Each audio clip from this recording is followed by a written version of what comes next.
Hello friends, let's discuss class 9th English chapter Reach for the Top। ये story है एक girl की जिसका नाम था संतोष यादव। संतोष यादव जो है वो बहुत ही डिटरमाइंड और हार्ड वर्किंग वुमेन थी। वैसी वुमेन थी जिसने माउंट एवरेस्ट को क्लाइम किया था ट्वाइस। 2 बार माउंट एवरेस्ट को क्लाइम किया था। वो ऐसी सोसाइटी से थी जहाँ पर बॉयज़ को बाहर भेजा जाता था, बॉयज़ को इनकरेज किया जाता था और गर्ल्स को नहीं। वो 5 ब्रदर्स के बाद एक 6th चाइल्ड थी उनकी फैमिली में, जो गर्ल चाइल्ड थी। उनके 5 बड़े भाई थे, वो सबसे छोटी और 6th गर्ल चाइल्ड उनकी फैमिली में थी। उनके यहाँ पर भी ऐसी ही ऑर्थोडॉक्स थिंकिंग थी।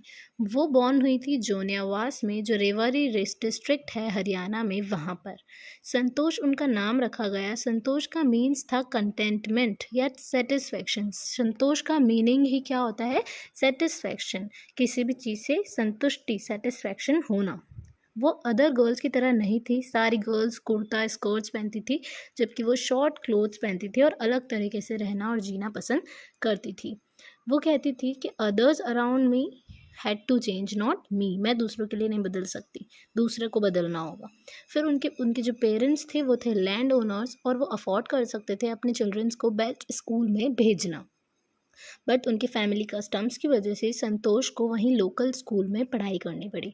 बट वो सिस्टम से लड़ी, सिस्टम के अगेंस्ट लड़ी। जब वो 16 साल की थी तो उन्होंने शादी करने से इनकार कर दिया था और उन्होंने सभी से लड़ाई करके और दिल्ली स्कूल में पढ़ाई करना स्टार्ट करी थी। उनके यहाँ पर ऐसा सिस्टम था कि 16 ईयर्स में उनकी बेटी की शादी कर दी जाएगी, बट उन्होंने रिफ्यूज़ किया और उन्होंने कहा कि उन्हें आगे पढ़ना है, आगे कुछ पढ़ करके आगे बनना है। तो उन्होंने दिल्ली स्कूल में पढ़ाई करी।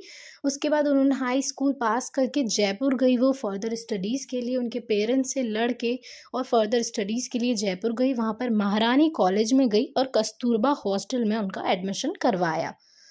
उनका हॉस्टल ऐसी जगह था जहाँ पर अरावली हिल्स देखती थी और वो डेली विलेजर्स को उस हिल से पास करते हुए देखती थी, माउंटेनियर्स से देखती थी और उनसे पूछती थी कि आप किधर जा रहे हो। माउंटेनियर्स से एक बार बातचीत की और उन्होंने कहा कि क्या मैं भी आपके साथ चल सकती हूँ माउंटेन पे। तो उन माउंटेनियर्स ने कहा कि हाँ, तुम भी चल सकती हो। फिर उन्हें बहुत डिटरमाइंड गर्ल थी वो, और उन्होंने बहुत इच्छा थी कि वो भी एक बार उस हिल पे चढ़े, वो भी माउंटेनियरिंग करे।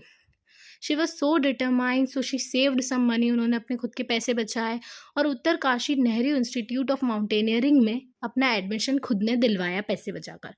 उन्होंने अपने फादर को अपोलॉजी लेटर लिखा माफ़ी मांगने के लिए कि वो छुट्टी थी तो घर पर भी नहीं आ पाई उनकी पढ़ाई के बाद, जयपुर के बाद, और उन्होंने बिना परमिशन के ही उत्तरकाशी में एडमिशन ले लिया। क्योंकि वो लेट हो रही थी तो फिर वापस डायरेक्ट उत्तरकाशी जाने लगी माउंटेनियरिंग के इंस्टीट्यूट में। फिर वो बहुत ही ज़्यादा डिटरमाइंड और आयरन विल गर्ल थी। फिजिकल एंड्योरेंस था और मेंटल टफनेस थी। 4 इयर्स के बाद 1992 में उन्होंने फर्स्ट टाइम माउंट एवरेस्ट को स्केल किया, पूरे टॉप तक गई जब वो एज 20 की थी, 20 इयर्स की थी। और वो एक यंगेस्ट वुमेन बनी पूरे वर्ल्ड में टू अचीव द फीट, मतलब माउंट एवरेस्ट की चोटी तक जाने वाली वो पहली यंगेस्ट वुमेन बनी पूरे वर्ल्ड में।